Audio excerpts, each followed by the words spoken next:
Number 1. Pond. It is a cliche, I know.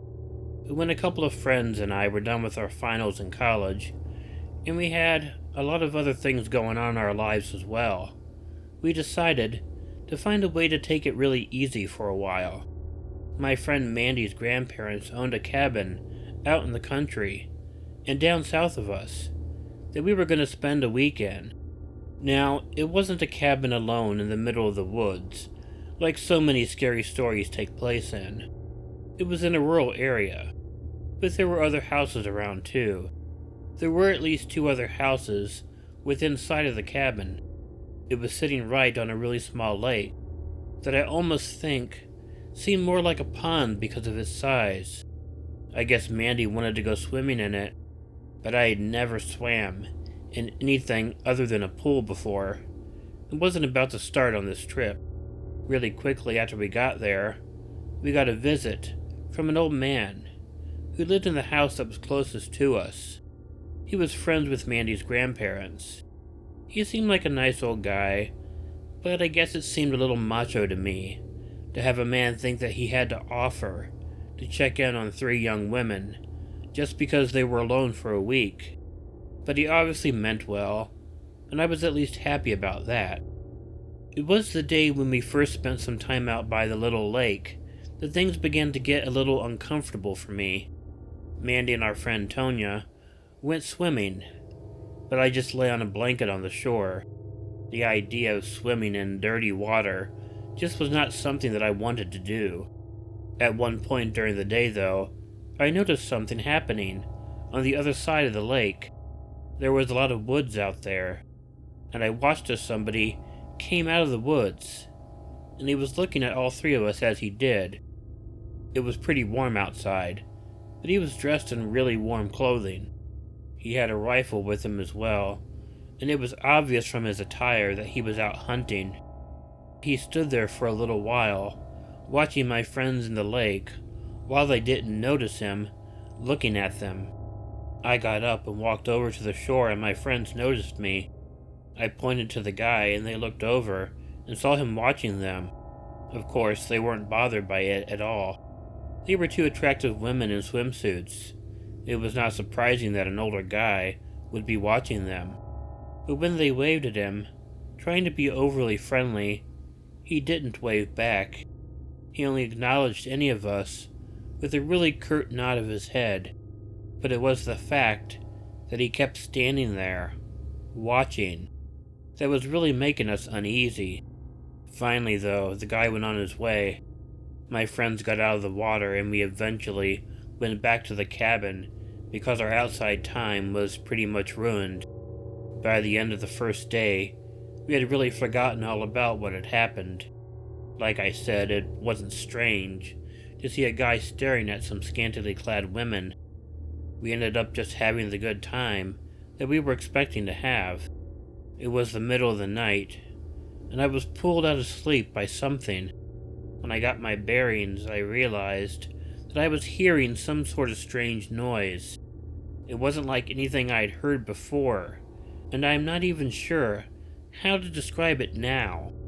I began wondering if maybe it was an animal or something. However, scanning the room with my eyes, I saw something that caused me to gasp. I didn't scream because, well, I have never screamed before. I became speechless by seeing the shape of someone outside of my bedroom window. It was moving around, doing something, but I couldn't tell what. One of my friends opened the door and turned on the light. For just a brief moment, I saw the guy from earlier outside my window. I have no doubt in my mind that it was him.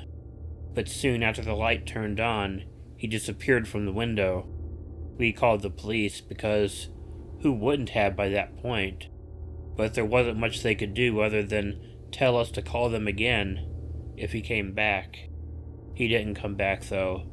He probably figured out he would be caught if he did.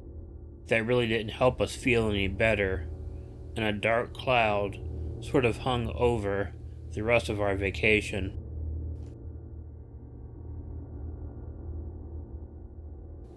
Number 2, Walker. When I was in college, I went to a pretty large university. It was in a nice and big college town, which was completely surrounded by the woods. It was amazing that all you had to do was leave the town, and you were suddenly in a rural setting. There were acres and acres of forest before you ended up anywhere else. So there were of course times when we would be out in the forest for one reason or another. For me, it wasn't something that happened a whole lot. The frats would often do all sorts of things out there in the woods, initiations and things like that. I never joined a frat though. I just never thought there was much point in it.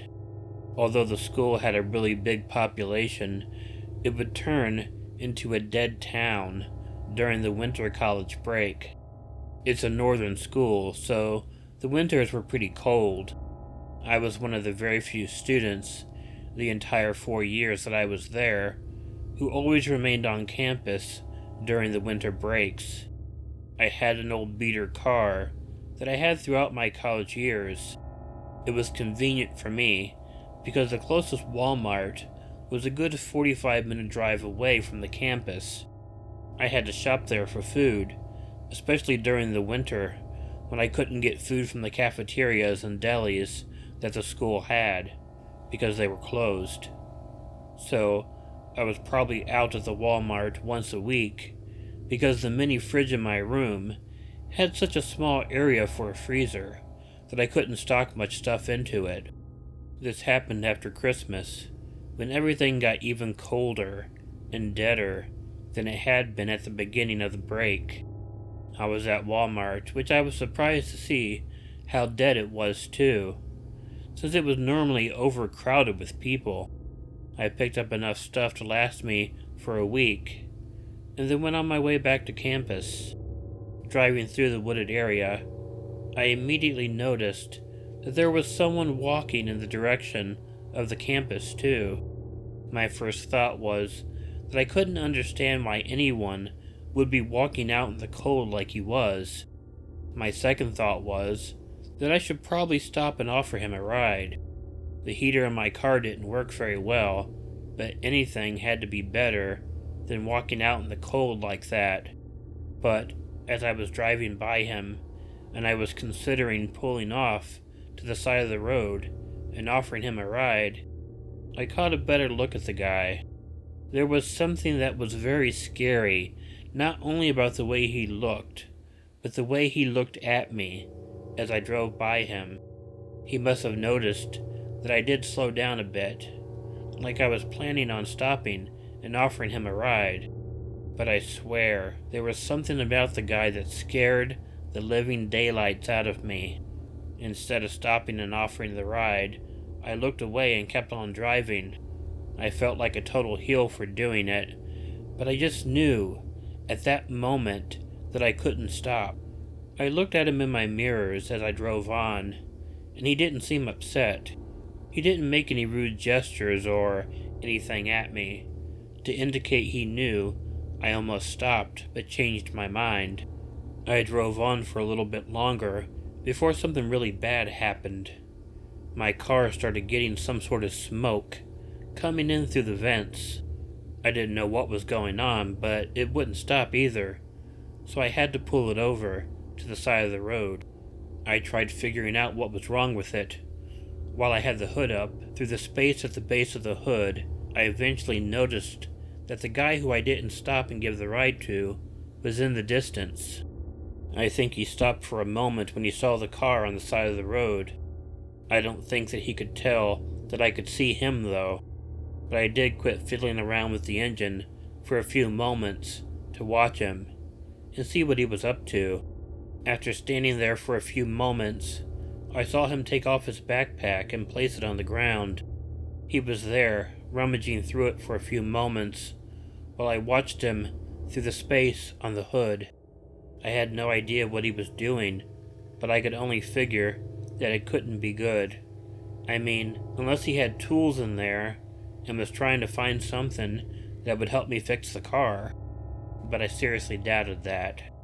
When he was done looking through his bag, I noticed he pulled something out of it. Once he had his bag closed, he began walking again. He kept his pace rather casual, though. He didn't speed up. I kept watching him. He wasn't terribly close to me at first. I couldn't tell whatever it was that he had pulled out of his bag either, but while I was trying to fix my car, I kept watching him. I wanted to know what he had in his hand. My nerves continued to get worse as I kept watching the guy. I really wish that I could convey my feelings in something better than words. I kept thinking about how I had slowed down a little bit when I had seen him, but then sped up. If he had noticed that, he might have been mad at me and wanting to hurt me. I shook all of that out of my head. I still didn't know what was wrong with my car. Also, I had no reason to think the guy meant me any harm, but I still wanted nothing to do with him. I put the hood down on the car. He was a lot closer to the car at that point. I still couldn't make out what he had in his hand, though. Also, my car hadn't been fixed. I didn't care, however. I just wanted to get away from the guy. Hurriedly, I made my way back to the driver's door of the car. I started it up. It only took a moment for the smoke to begin coming in from the vents again. I knew I was risking the car by driving it this way, but it was better than risking myself. I put the car in gear to drive off. It sputtered a little bit and almost stalled. That worried me more because the guy began walking faster, like he wanted to catch up with me before I pulled away. As he got close to the car, it moved and went forward. Although I should have been looking at the road, I had to keep my eye on him and the mirror too. When I did, I saw what he had in his hand. It was a very long knife. It was not the sort of knife that a person carries around with him in his backpack. Plus, there was no sane reason that he should have it out in the first place. It was distressing driving my car like that, but I had to risk it to get far away from that guy. I didn't know if he was a student, but I hoped he wasn't. I made it back to campus without my car stalling. I don't really know what happened, or what may have happened. I'm just glad I was smart enough to get out of there. Number 3, Cindy. When I was really young, I remember several times when we would spend time with relatives who lived pretty far away from us. I only knew about living in cities before then, so the country living was something that I really didn't understand much when I was younger. I didn't understand the fact that most of my family was pretty poor, and it cost less for them to live in the rural areas that they did. I was staying at a trailer that one of my aunts lived in at the time. The adults, my Aunt Cindy and my Aunt Molly and my mom, all decided to go out to a bar. I was left in the trailer with my younger sister and my young cousin. I was supposed to be in charge, and that was really not my thing, but I was the oldest. The trailer was right along a semi-rural road. It had a really small yard, and the driveway was sideways, if you know what I mean. It wasn't long enough for a car to park normally in front of the house. That is how close to the road it was. This happened pretty soon, after I'd come into contact with my mom's family again. My parents had been divorced since I was 11, and we lived with our father for a few years. He wouldn't let us visit with our mom's family. We eventually came to live with our mom, though, and got to see our family again. My Aunt Cindy was dating a guy who was the father of her kids, but they weren't married. They also weren't always together, having split apart, come back together, and done this over and over again for years, so I really didn't know him very well. Well, it was late at night, and my sister and cousin were watching a movie. Then, I got a really weird call from my mom. She first asked me if Cindy was there. I told her no, but she told me Cindy got really drunk and got into a fight with her boyfriend. If she shows up, let her stay there, but don't let her boyfriend know that she is there. I was uncomfortable with all that from the beginning, but it got worse when Cindy did show up. I could tell she was extremely drunk and extremely distressed. She went to my aunt's bedroom and laid down there. Not too long after that, there was another knocking at the door. I answered the door and it was her boyfriend, wondering if she was there. I hated being in the position that I was, but I had to tell him that she wasn't. That was what my mom told me to do. I don't know whether or not he believed me in the first place, but he told me it was possible she might come there. So he would be back to check again later. He didn't ask to come and look for her in the house or anything, which was something I was very happy about. The other kids were scared, but fortunately I was able to put them to bed while I remained up and waited to see what would happen next. I was nervous and didn't know what I was going to do. I hated lying, but I also hated the idea of what might happen if Cindy's boyfriend found out that I had been lying to him. I don't know how long it was before he came back again. I again told him that she wasn't there, but this time he didn't seem to believe me. He asked if he could come in and look around for her. I told him my sister and cousin were asleep, so that I would prefer that he didn't. He might wake them up and make them worry. He wasn't very patient about it. At that point, he tried to walk in the door past me, but I blocked him from doing so. I told him that she wasn't there, and I couldn't have him waking up the kids. He responded, telling me he wasn't mad at me for lying, but he knew that my mom had called me and told me to lie. He demanded to be let in so he could see Cindy. This is where it got very uncomfortable, where he tried to force his way past me. While I was 16 at the time, and a very good high school wrestler, I was able to prevent him from getting past me.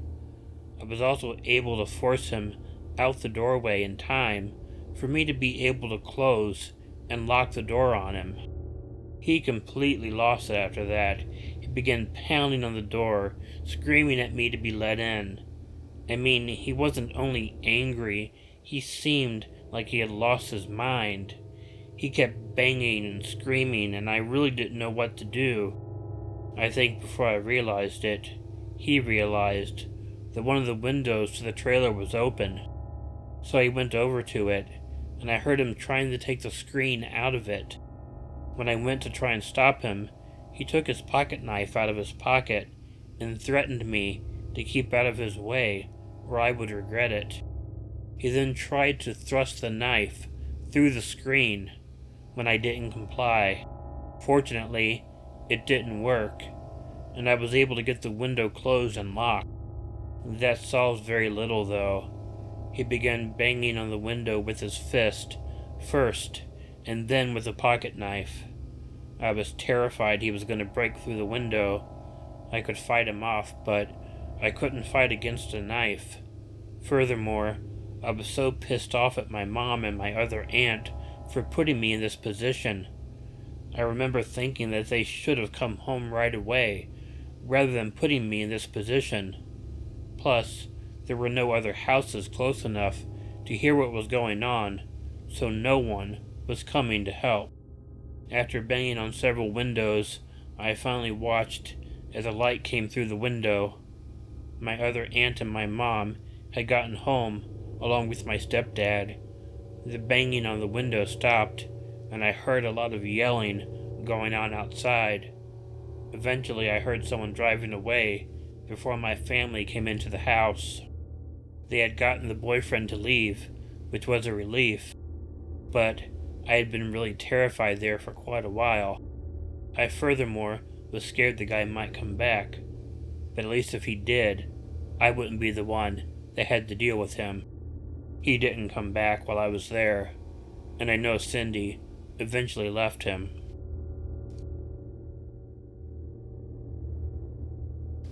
Hey all, Killer Orange Cat here. First I want to thank all my paid patrons, starting with my 2 VIPs, Chiamerah Cat and Pixie Hopper 8. I also want to thank Heidi H, Chronic J, Stinky News, EricaOdd, Tracy, Sellars, Kelli, Clark, and Broken Angel.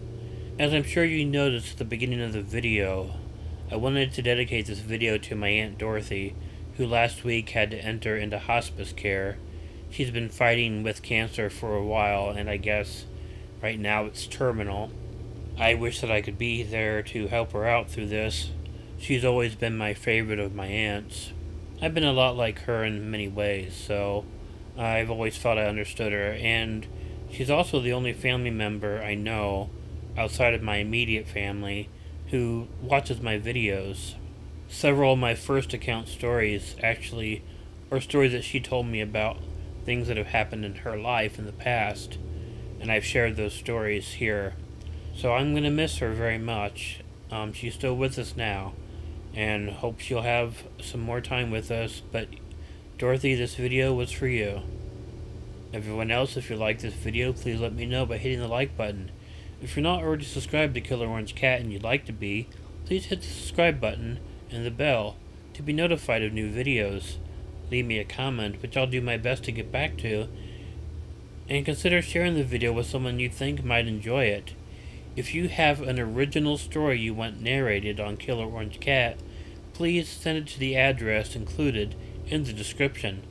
And now I'd like to mention all my free Patreon members: Anthony Bowers, Remi, Venikins, Rose Metro, Woofer McWooferson, Cindy Cleveland, Vanapira Rayne, William H., Alien Unicorn 13, Kathryn Lynch, The Bama Guy 334, Michael Vasquez, Bonnie Lind, Collet Bond, Krista Pike, Prince UVA, HF Creation, Bonnie Gibbs, Linda Moore, DJ Lira, Evil Black Cat, Lori Hicks, Lisa Herman, Krystal Robin, Hillbilly 13, RhettSchall, John Tull, Baby and Baby, Sherry Hubbard, and Vina Waldren. But most importantly, don't forget to check in your closet and check under your bed, because you never know where a Killer Orange Cat might be hiding. Good night.